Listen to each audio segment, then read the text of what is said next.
aliga chonu jiu de bunaja edo ali de lobono gbonwe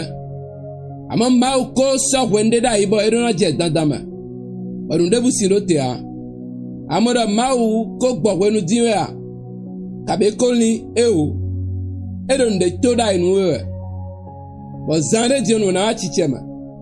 kwa bado ra santa de iwe mema na khode ba mau ma vavona se de gbetuwe mina ando Genèse chapitre 4 verset 3 et yulando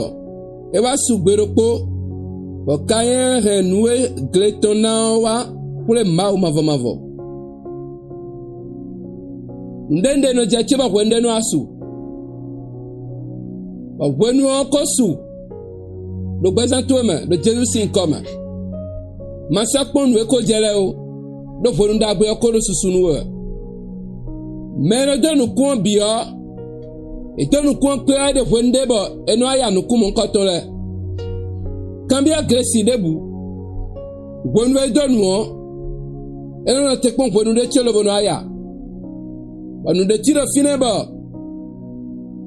eno no pacha gbere a do nu e ado ewe anaya ana don devo bana na devo gbere a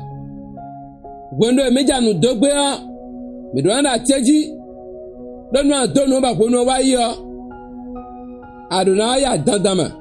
wade aka do ewe anaya ado takin anamo ado ikun anamo ana do ikun lo na mo likun gbere a mu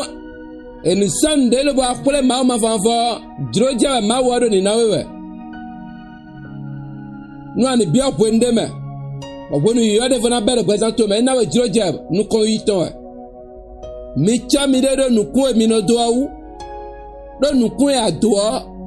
ewe ana aya eni sanu ku me ton lo ba kule ma fanfo ene no de khledo gwenu pataki devo ja bere gbesanto me ba na mo wo buton do droje wa imba nawe ba makatu ana ti da enwuna mina hode ana tache mauche go ala numi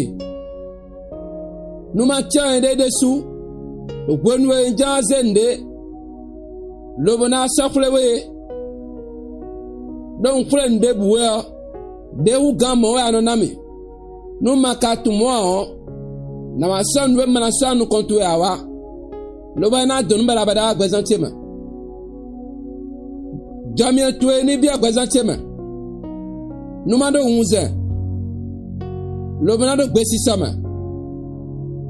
lo bana simblo nu azomie wonu anu ala ha ma wo betele na mo susutwe ena irawe da menaho de Jésus sin comme ayi yonano banu ndebu sasi wedo ya de Jésus sin comme gwenu telio apagbe maudonu na wa chiche me dandama de Jésus Christ sin comme eyi da gwenu liwa zoma apagbe na susu han ko debo maudonu na wa chiche me de gbadantome azai mau bere gbadantome ena y vivant bana de kunu de Jésus sin comme nous di nous les quatre nations dans Gantiero mon temps c'est maintenant likez bo partager bo abonner wede nous oration ta sympathie lo no e ho be tegba na mo de ho le nkoto de Jésus sin comme ho re amen.